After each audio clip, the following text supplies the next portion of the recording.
Delaying Social Security is the right call for a lot of people. Their logic is they're going to retire, they're going to draw down their 401k and other investment accounts, which gives their Social Security benefit time to grow, and they ultimately live on that Social Security as a bigger part of their overall retirement income.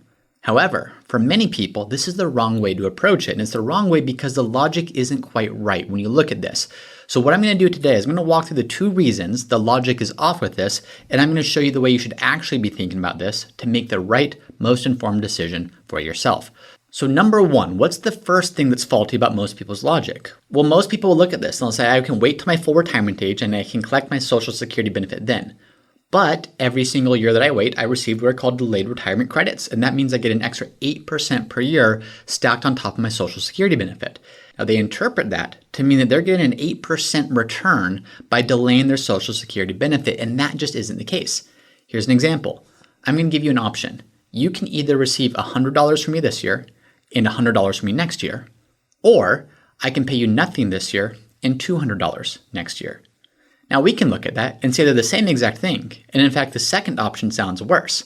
I'm getting the same amount, but I have to wait longer to get it. That's kind of the same concept that we're looking at here with Social Security. Now there is a break even to help us determine when does this actually play out to be in our favor, but it's not a true 8% return on investment. It's an 8% increase, but you're now collecting that benefit for one fewer year. So we have to take that into account. Number 2, as you're delaying your Social Security benefit, assuming you're retired while you're doing this, you are drawing down other assets. So yes, you are maximizing or you're increasing your Social Security benefit, but to do that, you're having to draw down your current investments. And those current investments that you don't have any longer, there's an opportunity cost there, and then they're not going to grow for you anymore, and they won't be able to create as much income. So what I want to do is actually show you a very simple case study to illustrate this and show you where does that break-even point actually exist, and at what point should you collect Social Security early versus at full retirement age versus all the way at age 70. So let's take a look at Tina here to illustrate this. Tina has $1 million in her portfolio, and Tina just retired at the age of 62. She wants to spend $6,000 per month. Tina, at the age of 67, will have $3,000 per month coming in from Social Security. If she chose to collect earlier, she would be able to collect that benefit sooner, but it would be a reduced amount. If she decided to wait all the way until age 70, she's not collecting $3,000 per month at that point. She's getting an 8% per year increase. So in that case, if she waited until 70, her benefit would actually be a little bit more than $3,700 per month. So keep that in mind. And what I want to go to now is taking a look at this. What this is looking at is the break-even point for the optimal Social Security strategy. This is a very common thing that most people look at, but this is the wrong way to approach it. And I'll show you why in 1 second. If I'm looking at Tina's plan, you can see here, here's her cumulative benefit. I'm assuming that she collects at full retirement age, so 67. She receives nothing. 67 comes around. Here's now what she's collecting, and you can see what that cumulative benefit looks like all the way out until age 85, which I'm assuming is her life expectancy in this case. She's collected just under $1 million. Now I can look at this to say, well, what would this have looked like if she had collected early? Well, if she had collected early, you can now see that in this blue line. You see it's a lower amount that she's collecting, but if she were to pass at 67, for example, she would have been better off collecting at 62 because her cumulative benefit would have been over $154,000 compared to simply 1 year of collecting if she waited all the way until 67. So that relative performance is going to increase, meaning she would have been better off collecting early all the way up to, in this case, about age 76. At age 76, it's right about the exact same amount. In any year that she continues to live beyond that, you can start to see how waiting until 67 would have put, in this analysis, about $160,000 extra dollars in her pocket. So 76 is that break-even point here. Again, this is the wrong way of looking at it, and I'll show you why in 1 second, but I'm showing you how most people approach this, and then I'm going to show you the way you should actually be thinking about it. Now let's compare that to age 70. In this case, it's the exact opposite. At age 70, you can see how nothing starts to come in until age 70. Let me zoom in a little bit here. You can see at age 70, she starts accumulating a benefit, and then that break-even point is closer to age 80. Now, if she lives all the way until age 85, if she had waited until age 70, she would have put $1,040,000 of total Social Security dollars into her pocket as compared to $965,000 if she collected at age 67. So let me go back to this real quick, and I'm going to show you exactly what you should be looking at here. If you had collected, or if Tina had collected at age 62, the simple analysis, the analysis in a vacuum says, Tina, your break-even age would be age 76.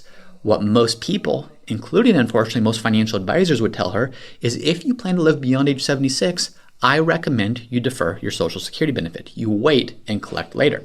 There still could be other good reasons to do this, but let me show you why this is flawed logic. So keep all that in mind that I just showed you, that the break even when you're just looking at Social Security is age 76 between collecting at 62 versus collecting at age 67. So as I go to Tina's plan here, this is showing her portfolio value, her projected portfolio value, assuming a 7% return on investment, in no way a guarantee, but just using that to illustrate some of these concepts here. This is Tina's portfolio value starting at retirement, going all the way through to the end of her life at age 85. What you would expect to see here is you would expect, if I run a different scenario and overlay it here, here's her portfolio value like this, and you would expect that if I were to toggle this on, so instead of collecting Social Security at age 67, like I'm currently illustrating, what if she collected that as early as possible, so age 62? Keeping in mind the fact that the Social Security break-even calculator showed us that age 76 is the time at which she would break even. Now here's what actually happens. If I run this, what we're going to see here is this purple is what we just looked at. This is her portfolio value before we made this adjustment compared to what would her portfolio value look like. In other words, one way of measuring the potential success of this plan is how much assets do you have left to keep creating income for you. What you actually see here is not what you might expect. Here's 76, and what you see is, yes, her Social Security benefit, when you're just looking at that is lower at age 76, but her overall portfolio value is actually higher, and it continues that way right up until the age of 85, at which point they come pretty darn close. But when you see this, what you're actually seeing is this is pretty darn break even. In fact, collecting earlier in this projection turned out to be better for her. So why is that? Why is it if we look at just the Social Security calculator, it would say, Tina, if you're going to live beyond age 76, delay your Social Security benefit. But when we actually look at her plan, her big picture plan, her overall situation is actually better all the way up until age 85. The reason for that is if we go back to this, and if we look at the break even between collecting at 67 versus collecting at 62, that break even at 76, what that again is not incorporating is the fact that by collecting early, it's putting less pressure on her portfolio.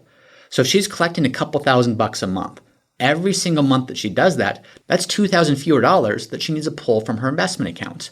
In other words, that's $2,000 more dollars that she now has continuing to grow and compound to create even more income for her down the road. Here's the actual key variable though that you need to know. Yes, you need to know Social Security and those amounts and where's the break even, but the critical component in this analysis is the assumed rate of return that you're going to get on your actual investments. What this is assuming is this is assuming a 7% rate of return. Let me show you how this analysis changes if the rate of return is either higher or lower. As I show you these numbers, these are not guarantees. This is not a way of saying you're actually going to get this. I just want to illustrate the impact of how does the return you're getting on your 401k, on your retirement portfolio, how does that impact your decision of when you should maybe collect Social Security. Okay, so now I'm coming back to the same graph. This graph looks different because what I did is I assumed a different rate of return. I'm assuming 9% per year rate of return from the time she retires until the end of her life. Big disclaimer, that is an aggressive rate of return. I am not saying that you should get that or will get that. All I am doing is using that number to illustrate a point here. So of course the portfolio balance is going to grow more in this illustration, but if we go back to starting with her Social Security current strategy and comparing that to what if she were to collect Social Security at 62 instead, if we want to see the marginal impact of that, what we can see is it's now even greater. So what this is telling us, and this makes sense intuitively, is the greater the return on investment we can get with our investment accounts, the better off we would be by taking less from those investment accounts. Not taking less because you need to spend less, but taking other income sources earlier, in this instance, Social Security. Now the inverse is also true. The lower the rate of return you can expect to get from your investments, the better off you're going to be deferring your Social Security benefit. Now, real quick, if you want to run these actual numbers for yourself, you can get access to the same software in the Retirement Planning Academy link below. So click on that link, you'll get access to the same software. But one big disclaimer I want to put out here is this is not the only thing you should be looking at. There are tax nuances for collecting earlier or later. There's Roth conversion strategies that might impact whether you collect earlier or later. There are spousal considerations. There's all kinds of other things that you need to look at. So I'm in no way trying to distill this down to a very simplistic, what rate of return are you going to get? Okay, now collect based on this strategy. That is not what I'm trying to do. What I am trying to do is put this in its proper context to get people away from the typical way they think about Social Security and instead explore how it actually impacts the way your plan will play out. So let's go back to the analysis. And again, I've changed the assumptions now. I started with an assumption of a 7% per year growth rate. We then looked at a 9% per year growth rate to show that, look, the higher the rate of return on your other investments, the more sense it makes sense to collect earlier, all else being equal, knowing, as I mentioned, all else isn't equal, and there are other considerations. Now what I'm showing is what if you don't get 9% or 7%, but what if you get a 5% rate of return on your investments throughout retirement? Well, number one, the initial graph, the initial projection is going to be lower than it was in the other cases, but this is going back to assuming you collect Social Security at the age of 67. If we do the same thing we did before, of illustrate and overlay on this projection, what if you collected as early as possible? What we can see here is in that case, it's actually going to cost you. In that case, because you're not getting as great a return on the investments that you're able to maintain in your portfolio while you collect Social Security earlier, what you see is it's not going to have the same payoff. The break-even point, which is right around 79 here, is further than it would have been. If we just look at Social Security in a vacuum, the break-even was around age 76. But what we can see is the more return you get on your investments, the further out it pushes that break-even. That's the point that I want to get across. So often people look at Social Security and they look at this wrongly, as I can get an 8% return on my investment by delaying. There is an 8% increase, but it's not the same as a return on investment because you're now collecting that benefit for a shorter period of time. On top of that, that's not considering the opportunity costs, the second order effects of what do you now need to do to make up for that lost income by drawing from other sources. So when you have a clear picture of all the different details that are involved in a decision like this, that's the point at which you can decide, does it make sense to collect at 62, 67, 70, or some other age? But understanding how these variables interact with one another is key to making the right decision for you. Root Financial has not provided any compensation for and has not influenced the content of any testimonials and endorsements shown. Any testimonials and endorsements shown have been shared with each individual's permission, and are not necessarily representative of the experience of other clients. To our knowledge, no other conflicts of interest exist regarding these testimonials and endorsements. Once again, I'm James Knoll, founder of Root Financial, and if you're interested in seeing how we help our clients at Root Financial get the most out of life with their money, be sure to visit us at www.rootfinancialpartners.com.